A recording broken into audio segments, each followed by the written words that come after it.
সাবধান করিম, যা দেখছিস তার চেয়েও বেশি পাওয়ার লোভ করিস না। আরে হাঁড়ি কথা কয়? কিরে ভাই, তুই কি জিনের হাঁড়ি নাকি?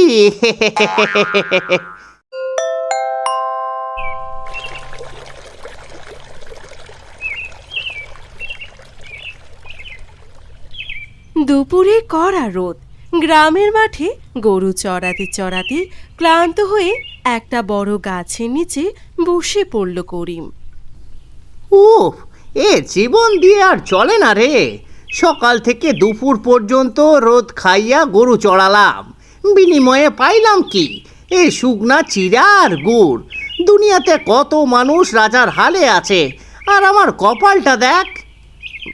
বিরক্ত হয়ে করিম মাটিতে লাঠি দিয়ে খোঁচাতে লাগলো। হঠাৎ একটা শক্ত জিনিসে আঘাত লাগতেই সে অবাক হয়ে গেল। হে কি, এ কিসের শব্দ? ওরে বাপরে, মাটির নিচে লুকোনো হাঁড়ি। দেখি তো এর ভেতরে কি আছে। করিম মাটি সরাতেই পুরনো একটা হাঁড়ি বেরিয়ে এলো। মুহূর্তের মধ্যেই হাঁড়ির ভিতর থেকে নীল রঙের আলো বের হতে শুরু করলো। সাবধান করিম, যা দেখছিস তার চেয়েও বেশি পাওয়ার লোভ করিস না। আমাকে পরিষ্কার রাখলে পেট ভরে খেতে পাবি। কিন্তু আমার পেটের ভেতর কি আছে তা জানার কিন্তু চেষ্টা করিস না। আরে হাঁড়ি কথা কয়? কিরে ভাই, তুই কি জিনের হাঁড়ি নাকি?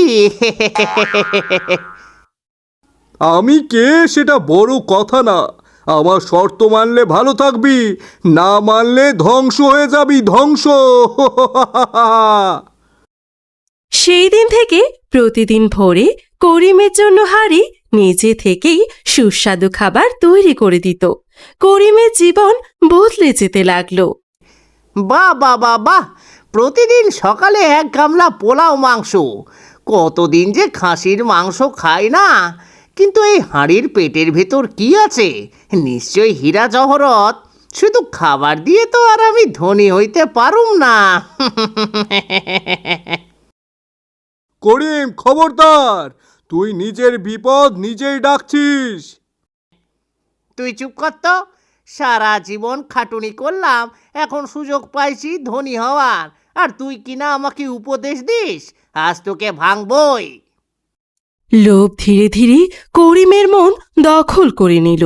একদিন সে একটা ভারী হাতুড়ি এনে হাঁড়ির সামনে দাঁড়ালো। করিম জোরে হাতুড়িটা মারতেই হাঁড়িটা ভেঙে গেল।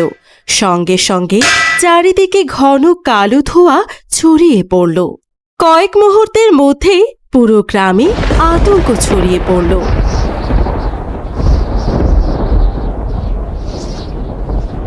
ও মা, এ কি হচ্ছে? চোখে তো কিছু দেখি না, সব কালো হয়ে গেল কেন? এ কি? হাই হাই, আমি তো ভাবছিলাম সোনা পামু, এ তো দেখছি শ্মশান বানাইয়া ফেলাইলাম। হে হে হে, হাই হাই রে। করিম, ও করিম, তুই কি করলি রে? আমাদের এই ফসলের মাঠ সব জ্বলে যাচ্ছে, পুকুরের পানি সব কালো হয়ে গেল। করিম, করিম, তুই কি করলি এইটা? লোভের কোনো সীমা নাই তোর। আরে বোকা, ধনী হওয়ার শর্টকাট রাস্তা খুঁজলে এইরকমই হয়। তুই নিজের শ্রম দিয়ে কিছু কামাইতে শিখলি না, জাদুর উপর ভরসা করলি। এখন দেখ, তোর এই লোভের কারণে পুরো গ্রামের কি দশা।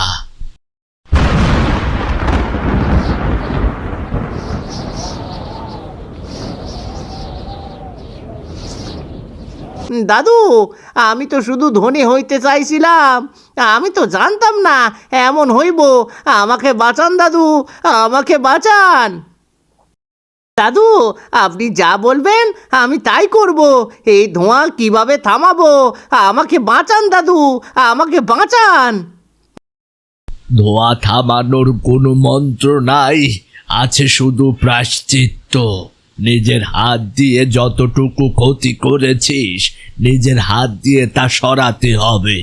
এই বিষাক্ত ধোঁয়া দূর করার একমাত্র উপায় মানুষের জন্য কাজ করা। তুই কি পারবি? পারবো দাদু, পারবো। আজ থেকে আমি আর অলস থাকবো না। আমি মানুষের জন্য খাটবো। এই গ্রামকে আমি আগের মতো সবুজ বানাবো। তারপর কেটে গেল কয়েক সপ্তাহ। করিম প্রতিদিন মাঠে কাজ করত, গাছ লাগাতো, মানুষের পাশে দাঁড়াতো। ধীরে ধীরে গ্রাম আবার আগের মতো সবুজ হয়ে উঠল। সেদিন করিম বুঝতে পারল, লোভ মানুষকে ধ্বংসের দিকে নিয়ে যায়, আর পরিশ্রম মানুষকে সম্মান আর প্রকৃত সুখ এনে দেয়।